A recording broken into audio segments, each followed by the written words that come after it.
Hello बच्चों, let's see the question. The question says the density of two gases are in the ratio of 1 is to 16. The ratio of their rate of diffusion is option number 1 16 is to 1, option number 2 4 is to 1, option number 3 1 is to 4, option number 4 1 is to 16. तो दो gases हैं जिनकी density का ratio हमें दे रखा है 1 is to 16. हमें इनके रेट ऑफ डिफ्यूजन का रेशो देना है. So first of all we will write down the key concept.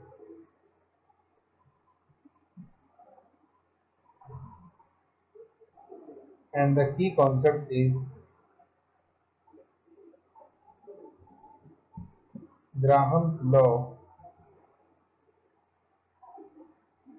of diffusion, जो कि ये बताता है कि under similar condition the rate of diffusion of gas is inversely proportional to d, square root of d. और यहाँ पे d हमारे पास क्या है? Density of gas. नाउ अब इस क्वेश्चन में हमें उसने बोला है कि दो गैसेस हैं हमारे पास, तो उन गैसेस का कोई नाम तो है नहीं. So let A is gas 1 and B is gas 2.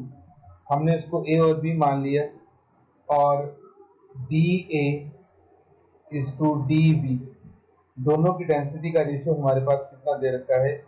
1 is to 16. ये हमें दे रखा है. नाउ हम डिफ्यूजन के लॉ को यूज करेंगे. Rate of diffusion for A, इसको हमने आर ए लिख लिया. It is inversely proportional to density of A and rate of diffusion for B, इसको हमने आर बी लिख लिया. It is inverse to density of B. अब हमारे पास यहाँ पे जो दोनों की डेंसिटी दे रखी हैं उसको हम यूज करेंगे. तो हम पहले तो दोनों का रेशियो लेते हैं. Rate of A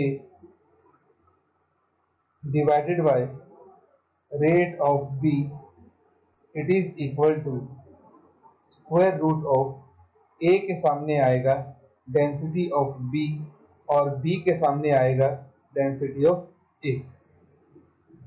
under root density of B हमारे पास कितनी दे रखी है? 16. और डेंसिटी ऑफ ए हमारे पास कितना दे रखा है? 1. तो rate of A upon rate of B हमारे पास कितना आ जाएगा? 4/1. तो अगर इसको हम रेशो में लिखें तो rate of A is to rate of B is equal to 4:1. और यही हमारे पास फाइनल आंसर होगा. तो दोनों के रेट का रेशियो हमारे पास कितना आया? 4:1 के इक्वल आया. अब हम अपने चारों ऑप्शन देख लेते हैं.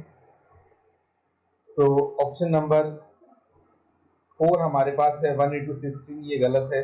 ऑप्शन नंबर 3 हमारे पास है 1:4, ये भी गलत है. ऑप्शन नंबर 1 हमारे पास 16:1 है, ये भी गलत है.